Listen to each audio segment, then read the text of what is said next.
Well, thank you very much for that. For the eagle-eyed amongst you, you will note that I am not Chris Hayward, the policy chairman of the City of London. Chris has unfortunately had to send his apologies as he is unwell. But delighted to be able to step in and chair this fantastic panel to discuss how collaboration and innovation will equip people, communities and companies with the skills that they need to grow. And delighted to have such a fantastic panel to discuss that, who I will introduce in just a moment. As I think has already become clear from what you've heard so far today, skills are vital to the financial and professional services sector. We must continue to drive the skills agenda forward if we're going to be successful over the long term. And I'd like to take this opportunity to thank the Financial Services and Skills Commission for the work that they've done, and I look forward to their forthcoming report on how skills can unlock value for financial services. And alongside the work of FSSC, there is the work that YBS, the Yorkshire Building Society, has been doing. Susie, I know you've been involved with the work that TheCityUK itself has done, and the work that the City of London Corporation recently did through its Vision for Economic Growth. So this session will feature some initial rounds or some initial questions from me as chair to the panelists before we will turn to questions from the audience. Do please submit those through the events app. As I've already said, the QR code is on your table, or feel free to raise your hands. But now allow me to briefly introduce the topics we'll be looking at before we meet our fantastic lineup of speakers. As a country, we need economic growth. I think that much is clear. Yesterday's autumn statement was a pitch to try and unlock economic growth. We have struggled as a country with low productivity and low economic growth. And if we're going to get the kind of public services that we want and the kind of renewal that we're seeing in cities like Manchester across the rest of the country, that will be unlocked by economic growth. And that growth means more investment, more jobs, and as I say, more funding for public services.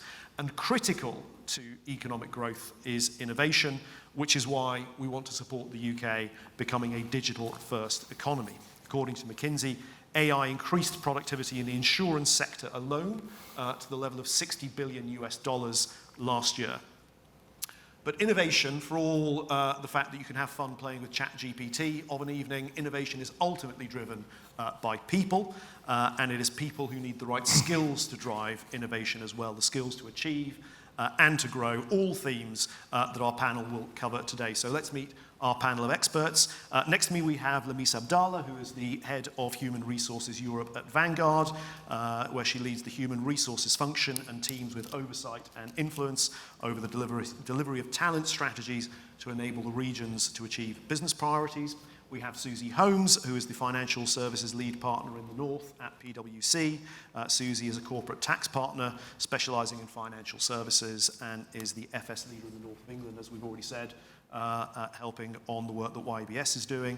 Aster Crawshaw is the Senior Partner at Addleshaw Goddard and recognised as a leading advisor to professional services firms on transactions, advisory matters and partner disputes.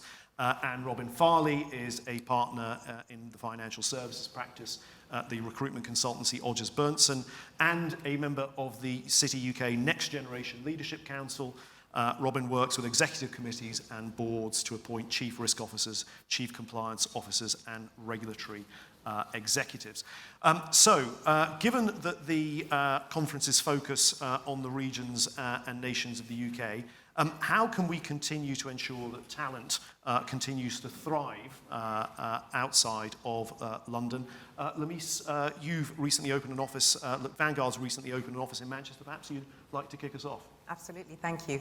I should warn you all, at Vanguard, we do refer to our employees as crew. And if I try and use the word employees, I'll trip over myself. So bear with me, all my responses will refer to them as crew. It is really exciting. We've just opened the Manchester office 2 weeks ago, and we've started with 40 crew that are predominantly within the personal investor team. So they're the team that directly interface with our 550,000 retail clients. So they're absolutely crucial to our operation, not just within the European business, but across the international business as well. But what's even more exciting for us is that we are, in Q1, going to increase that with a combination of technology resource and some product resource as well that's also focused in our direct-to-consumer business. So the diversity of the skill force that we're recruiting for is not just the typical kind of telephone crew that you would experience, but really a diversity of talent that we're going to be recruiting for regionally and locally.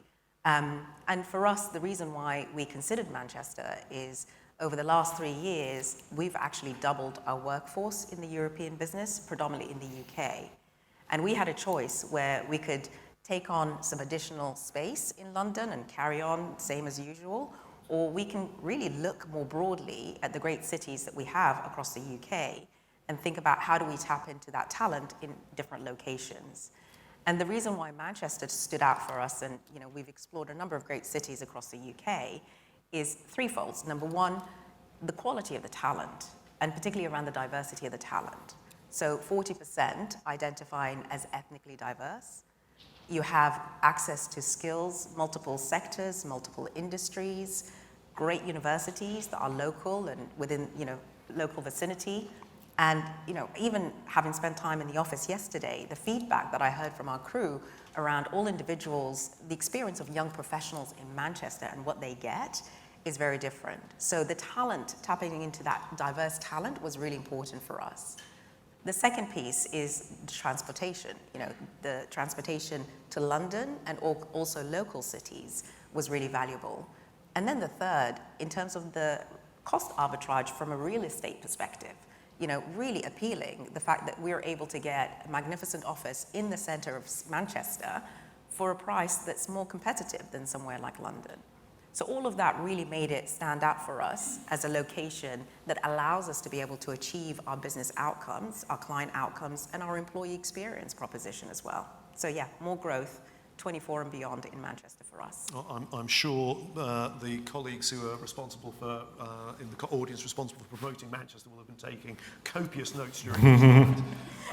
Aster, how do you look at these things from a perspective at Addleshaw, Goddard, and how you're ensuring that you're contributing and that you're benefiting from the sort of thriving that we're seeing in the regions and nations? Absolutely, and thank you very much indeed, Miles, and thank you, Lamiece, and welcome to Manchester.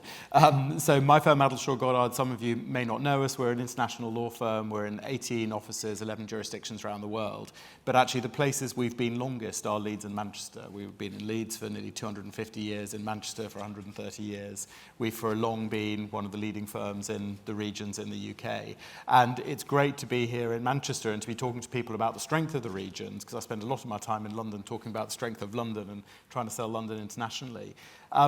And the key for me about ensuring talent can thrive in the regions is making sure the right opportunities are there. And we as a business, we hire people at every level here in the regional markets. And so here in Manchester, we've got a big team of school leaver apprentices who are working their way up to a solicitor qualification without having to go to university. And we also hire trainees all the way through to partners. And of our senior leadership team at the firm, I'm actually the only one whose career started in London. Our managing partners from Manchester and 3 of our 4 divisional managing partners started their careers in either Leeds or Manchester. And so the thing I wanted to focus on is about opportunity. It's about making sure that the opportunities here in the regions are to access the very highest levels of seniority in organisations, that it's not just about a low-cost centre outside London. And I think what our team in Manchester particularly appreciate is the way they can work across multiple markets. They are big players in the local northwest market here in Manchester and the wider region. They also work nationally across the UK on some of the most important transactions and disputes that the UK market sees. But they also are true global players as well. And of our international business groups, the majority of them are actually led by people from Leeds and Manchester. They're some of our most internationally minded staff members. And so for me, that question of opportunity is absolutely critical. If financial services, professional services are going to continue to thrive in the regions, they need to be able to show their people that they can access the most senior roles and international markets working out of regional offices. Brilliant. Thanks very much. And nice to see that they haven't held you being from London against you in the rest of the partnership. Oh, they have. Susie, amazing stat about PwC. The majority of PwC's floor space now is outside the M25 and has been growing in that sort of direction for some time. When you think about talent and sort of bringing people into that, how's PwC approaching that? How do you see that? How do you see the balance and the relationship with educational institutions? Obviously, these days not everybody. It's a great advance that not everybody is coming into professional services firms or FS firms with a university background, for instance. Yeah, I think that's right, and actually I agreed with a lot of what you said about the Leeds and Manchester offices and the school leaver programs, because actually PwC are doing a lot of that as well. I think in terms of one of the points I wanted to start with really is the point about talent and the skills that we will need in financial and professional services going forward, particularly with digitisation. There's going to be huge competition for that, not just within financial services. And because of the point you made about, other industries being really strong in the north, actually, the thing I think the financial and professional services industry is really going to have to do is get on the front foot with promoting why it's a good industry to be part of. I think we're not as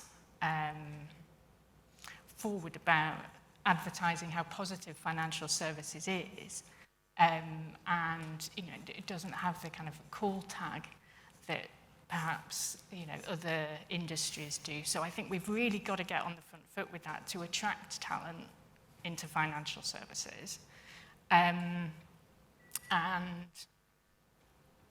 think as we go, particularly into the more digitised and technical type skills, you talked about ChatGPT earlier, that's going to become more and more important. And in addition to attracting new talent, we're also going to have to think about how we retrain the existing workforce with all of those new skills to give them the ability to work effectively in the financial services industry. And that's one of the other things that PwC has been very focused on. So, as you say, in terms of the footprint of our business, in addition to the floor space, more than 50% of our employees are outside of London too. We've been very focused on rebalancing that over the last few years. But over the last year in particular, we've also been starting to get on the front foot with actually, how do we embrace these new technologies? What skills will our people need to use them? And how do we get on the front foot with retraining our workforce from that perspective too? Brilliant, thank you. I mean, one of the things that's really been consistent, I think, in everything we've heard so far is the depth of the talent pool and how that's improving outside London, and the importance of that. And Robin, that brings me to what is really your bread and butter as a recruitment consultant. How are you finding recruitment outside the M25 now? What sort of trends are we seeing? How's it playing through? Thanks, Miles. I think it's interesting, in our perspective as you say, as a senior executive search firm, and we have 8 offices across the UK, so we get data points from those offices as well. It's encouraging statistics. I think we've seen over the last 2 years roughly a 22% increase in the executive searches we're undertaking for financial institutions for roles based outside of London, and that's compared to the 2 years leading up into the pandemic. So I think we've heard about the professional services space where I think there is better representation at senior level outside of London, but the drivers for us are the banks, the asset managers, the wealth managers, the insurers, fintechs, all the way through to regulation. They are capitalizing on what is an evolving financial services ecosystem. Clusters outside of London are really sort of gaining traction and growing, and we see Manchester, Edinburgh, Birmingham have well-established clusters, but you're seeing increased investment into the likes of Belfast, Leeds, Glasgow, Cardiff, Milton Keynes, just to name some of the clients that we work with. So I think they're thriving, working with deeper talent pools, working close to world-class education, which is really fueling those clusters. So that's one point. I think the other observation we have is around hybrid working. And coming out of the pandemic, I think that has created more flexibility in the clients that we're dealing with, to think about where a role might be based out, not just, historically was default must be based in London. And, I cover the risk space where obviously most of the regulators are headquartered there. But we're now getting increasingly, the opportunity to run searches where the client says, well, listen, we have operations in Edinburgh. We have a big office in Manchester. Very happy for the person to be based there and to make the travel down to London as and when required to meet the leadership team and regulators. So again, I think that's a big driver as well. We hope that continues into the foreseeable future. Brilliant. Thanks very much. I'd like to move on. I think we've all talked to one degree or another about the importance of diversity, whether that is social diversity or other forms of diversity. And accessing a diverse range of talent has always been central to the success of our industry. I'd just be interested in what capabilities you currently have at your firms and how you see this, particularly with a sort of eye towards the regional dimension. I think, Lamiece, you talked about 40% of the people in Manchester self-identifying as being from a diverse background. How do you look at social mobility when you look at Vanguard? Because that's an area where it feels like there's still perhaps not got as much attention as some other forms of diversity. Absolutely. And I mean, I have to say, there's so much research there around the importance of diversity and the outcomes. So I'm not going to touch on that. Where I'll focus is actually the challenge that we all experience between the supply versus the demand, or rather the demand outweighing the supply of talent. And the way that we look at it from a Vanguard perspective is kind of like a hybrid of strategy. One, eye on the prize on how do we build that pipeline of talent at the entry level, more experienced level. How do we access a more diverse workforce at all stages? And then on the second part is like, once you have people through the door, what are you doing about retaining them, around developing them, engaging them, all of that. So it's important to kind of look at it in two aspects, the build and the buy. And for us, particularly around the attraction, the kind of like the buying capability, it's really important to kind of think through the social mobility and how we are attracting more talent. As Susie mentioned, financial services is becoming less attractive, particularly at the entry level versus some of the other sectors. You throw an additional dynamic around that where in some aspects of financial services, the knowledge about what we do is inconsistent. So how do we ensure that individuals that normally that come from diverse backgrounds or underrepresented backgrounds that also have social mobility around that, understand what the sector does and see opportunities of representation that looks like them in this sector, and also have the ability to see it as an option. So programs, Investment 2020, by the Investment Association is an example of that. The brokerage is another example of that really look at that kind of school leaver, and in some instances, graduates from different backgrounds. For us also at Vanguard, we're kind of looking at three elements around the talent strategy that's also touching on this area. Making sure that every hire counts is one of those areas that I would highlight.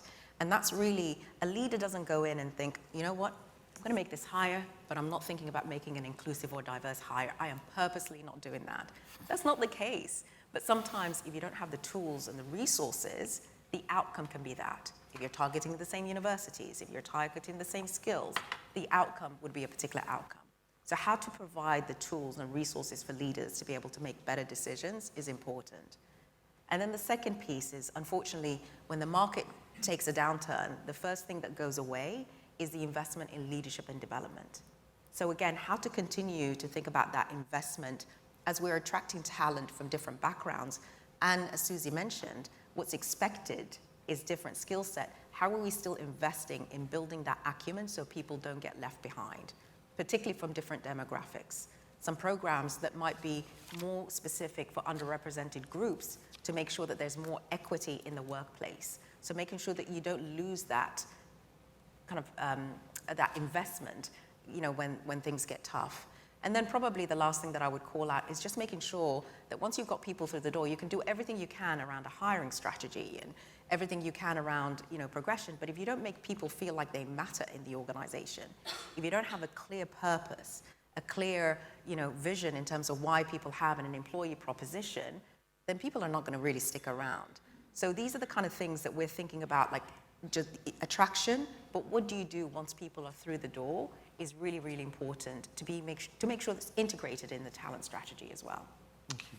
And one of the interesting things, we've been talking a lot about domestic attraction, which is absolutely critical, but one of the big successes our industry has had is that it's been attractive for international talent as well. And I'm a big believer in what economists call revealed preference. You don't listen to what people say, you look at what they do. And for all the negative media that the UK has sometimes had over recent years, we are still attracting people internationally. Aster, how do we make sure that we're attracting people domestically and internationally into the industry from the point of view of what you see when you deal with clients in your own firm? Yeah, absolutely. Thank you, Miles. It's a really important question. First, I'd like to endorse everything that Lamiece has said. I completely agree with that. And we certainly see in the legal profession a huge amount of work goes into attracting the most diverse talent at the early stage of careers. The bit that I think we struggle with is tracking how those people then progress in the organisations going forward. And so I feel like there is still a lot of work that we need to do to make sure that not only are we bringing people in at the early stage of their careers, but we're ensuring that they progress at the same rate as well. And that's something we're spending a bit of time thinking about at the moment. The other thing, just before coming to the international bit, is just to endorse what Susie said about the attractiveness of these roles, is that increasingly, I have to say, in legal, we don't have a problem attracting people at the beginning, but what we struggle with is them seeing it as an attractive job going forward. So once they get into it, it's not quite what it looks like on Suits. And one of the things I think we need to be thinking about is not only how can we help people come into the profession and then progress, but how do we need to adapt our profession, adapt the roles to make them more appealing to the next generation who just don't want to work in the same way as people like me did when we started, and we just need to be flexible about that. But in terms of bringing people in from internationally, I mean, so your premise is absolutely right, Miles. The UK has always been very successful at attracting people into financial services and professional services in the UK. And I think, the two key reasons for that have been about, the opportunities there are in the professions, but also about educational opportunities, and so people seeing the UK as a destination of choice for tertiary education, particularly at the postgraduate stage. And although we're still seeing a lot of people coming to the UK to study, I have a slight concern, certainly from the legal professional perspective, that we're not necessarily getting the very top tier of people coming to study in the UK.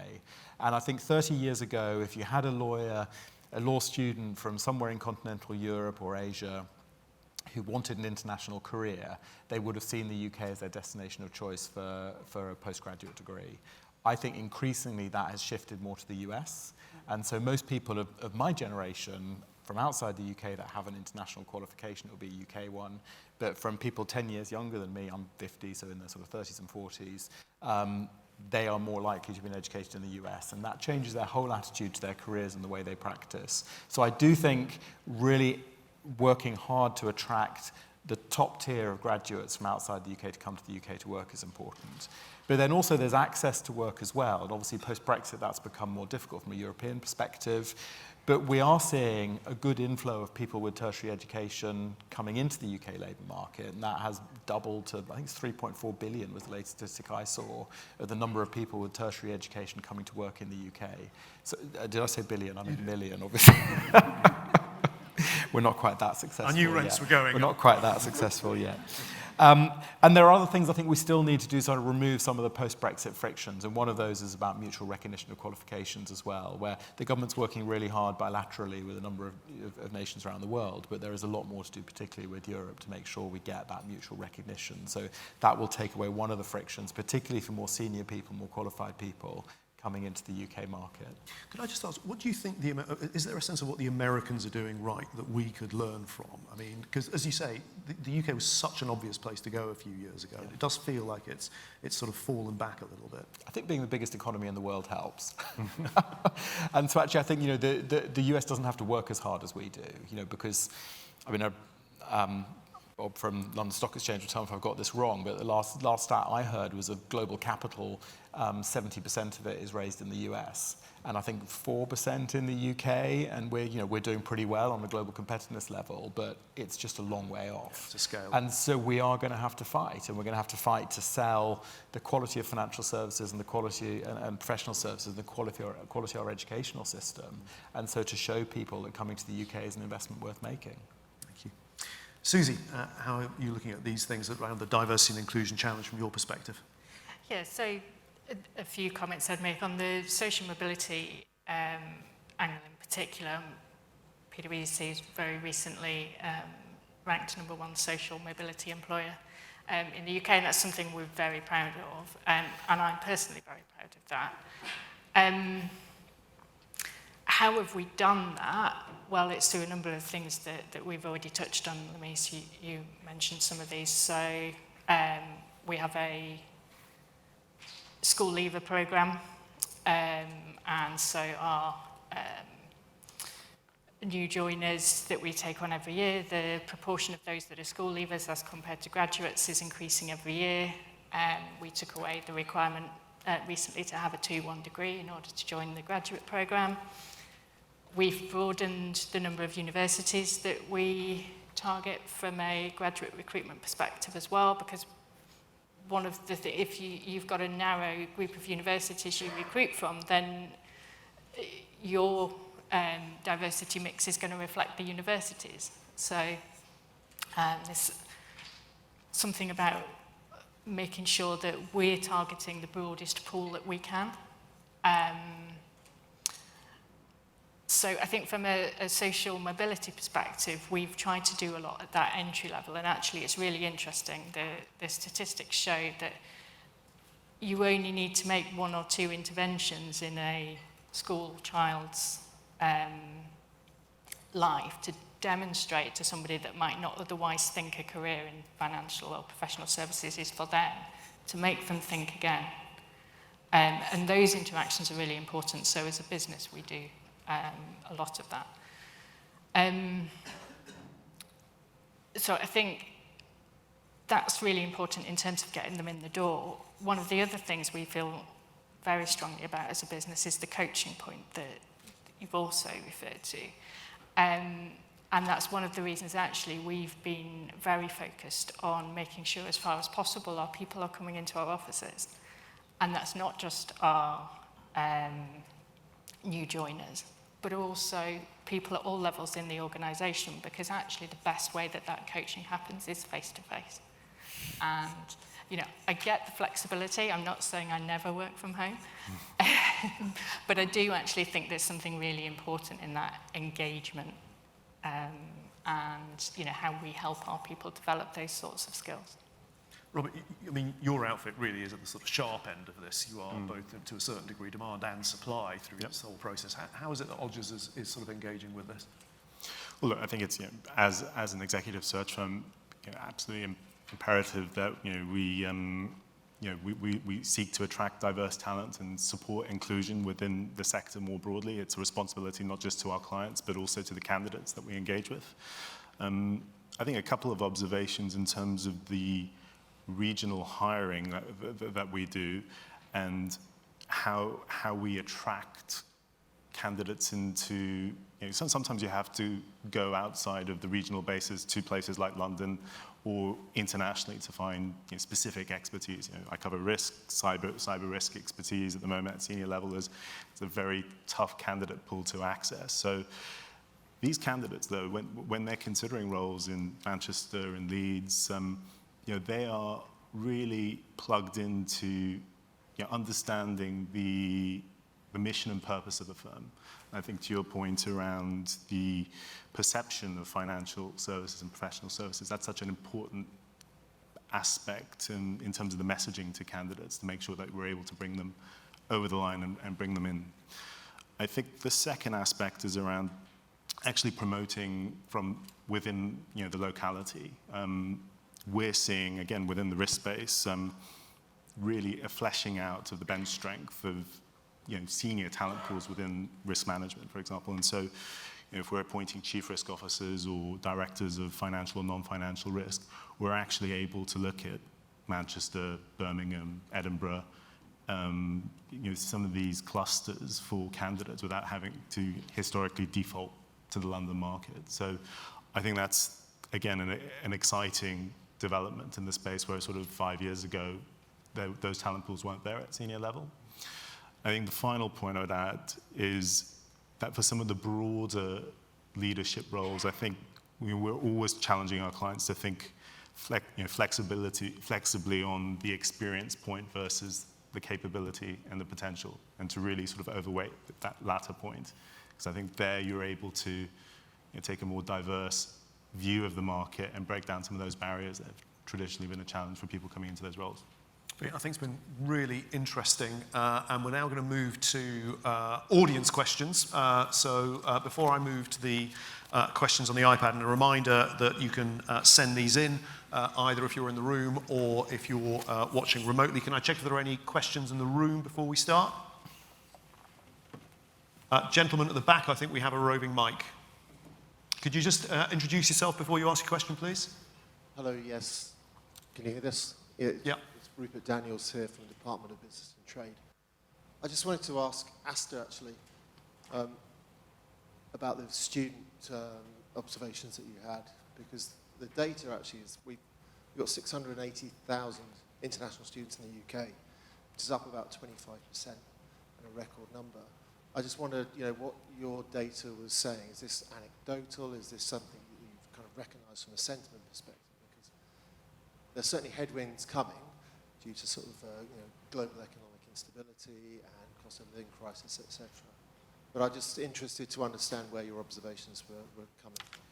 Yeah, and thank you very much. And I've seen that data, and I don't challenge it at all. So my observations are anecdotal ones. So I'm an officer of the International Bar Association, so I'm talking specifically about legal services here. The International Bar Association spent a lot of time talking to lawyers from around the world. And what I've observed is of that senior tier of lawyers they've self-identified as having an interest in international markets. Most of those have a qualification from outside their home jurisdiction. And a certain generation, I would say around my age and above, the majority of them, and I'm talking about people from 200 countries around the world, the majority of them would have had their postgraduate qualification from the UK. And when I look at my age and below, it's a very small minority. So the numbers are still coming into the UK, but from a legal perspective, my question is whether we're getting the very top tier of graduates choosing to come to the UK for their postgrad qualification. So those are particularly targeted on an international career in professional services. So I'm not questioning the data, and the UK has done really well in education as a really important sector for the UK. It's a key source of skills. But in terms of people who are looking to end up back in their home jurisdictions, but with an international qualification. And those are people who are very often driving choices around what law will govern contracts, where disputes will be settled. They are increasingly not coming to the UK. And so when they're making those judgments, which have a huge impact on UK professional services, they're coming from a perspective where actually their knowledge and experience is more about the US than it is the UK. And that has an impact on those decisions for them. And I think one of the things that's always useful here is, and I appreciate that's a particular legal services example, and the numbers generally for the UK are very healthy when compared to a lot of our major competitors, but there is a challenge, and you can certainly see it with the Americans. I've seen that myself in terms of the demand there. And there's a long-term question, because often investment decisions, as you alluded to there, Aster, investment decisions made by people who have spent time in a country are more likely to go to a country they are familiar with. And that's been a huge benefit for the UK over the years in terms of the ability to have students, whether in the school system or the university system, who've then gone back and gone into business or governmental positions.